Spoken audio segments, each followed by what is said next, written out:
everybody, Claudia from the Wee Garden Homestead here. Welcome to day 10 of Quiltmas. So today I'm going to start sewing on this deer panel quilt, and I'm going to start with the brown background with the green points for the stars, and I'm just going to chain sew these one after the other. I did not mark the backs of these because I have the seam tape here that I can use. That 1/4 inch seam tape works really good for half square triangles. I just line this up and I line it up down here and I stitch across and then I do the next one. And let me think for a second. 44 of these, 88 of these. So 44, 80, 88 seams, and then I've got to trim and press. And then we'll be ready to move on to the green background with the brown points. So without further ado, I'm going to get going on this. It's a little after 9 this morning. It's 9:03. Salty and I have to be out of the house, I think, around noon time. We've got some appointments to take care of this afternoon. So I'm getting to it a little bit early today. I may get back to it later, but I'm going to do this now and get the video up and probably call it a day, because by the time we get home later, I don't know if I'll have time to sew. Although, midnight sewing is sometimes tempting to me. Thanks so much for joining. Don't forget to like, subscribe, leave a comment, give me a hype, and tell me, are you still doing last minute Christmas gifts? Let me know. We'll see you on the next one.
All right, that was the last one for this direction.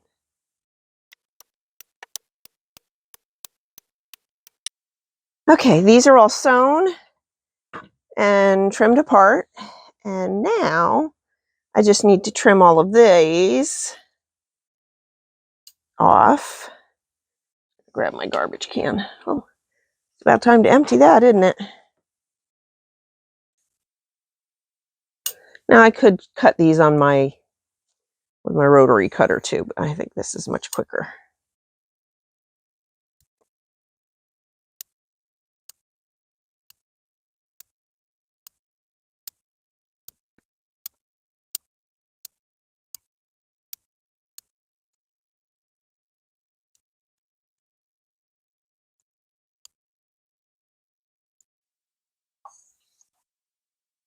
Now what are you chewing on? Hot dog.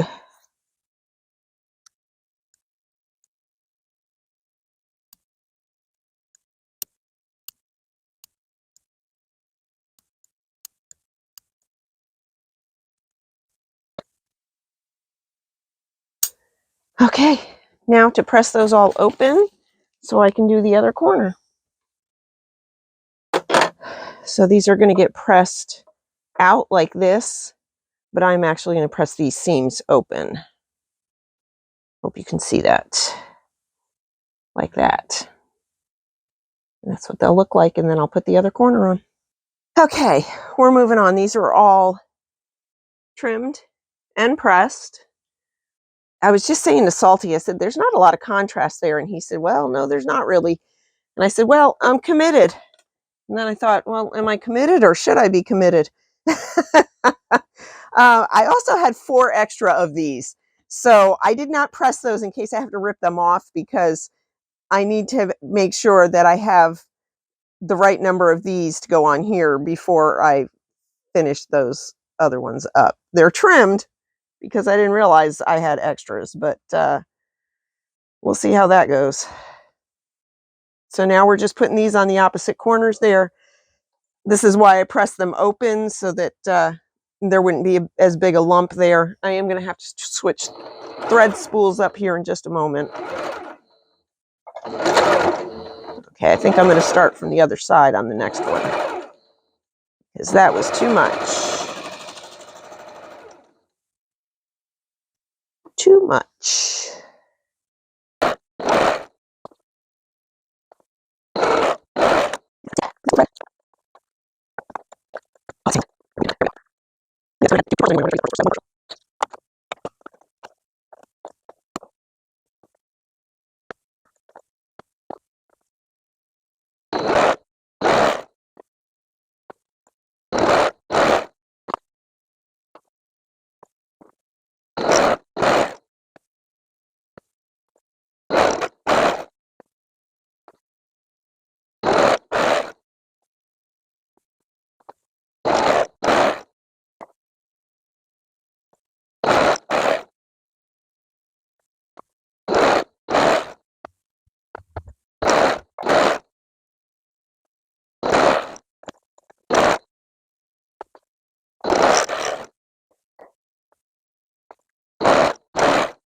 Okay, 1, 2, 3, 4. So I cut the green ones right, but I did a miscut on the browns. I'm going to go check my scraps and see if I have 4 more.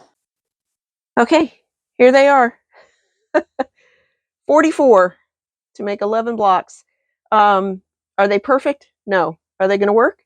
I think so. And I was thinking there wasn't very much contrast here, but Salty said it kind of reminded him of camouflage. So that's perfect, because that will go nicely in with the theme of the quilt.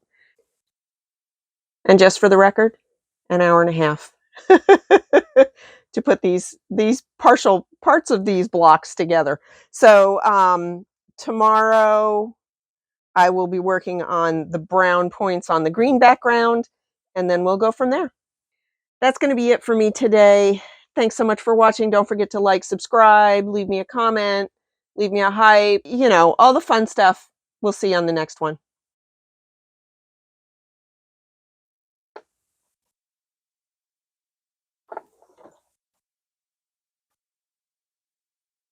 Do you need me? Recording. I am, but I'll just cut it out. Did you feed the girls? I'm trying to figure out what the hell menu you want. I fed the little girls. Ari hasn't eaten.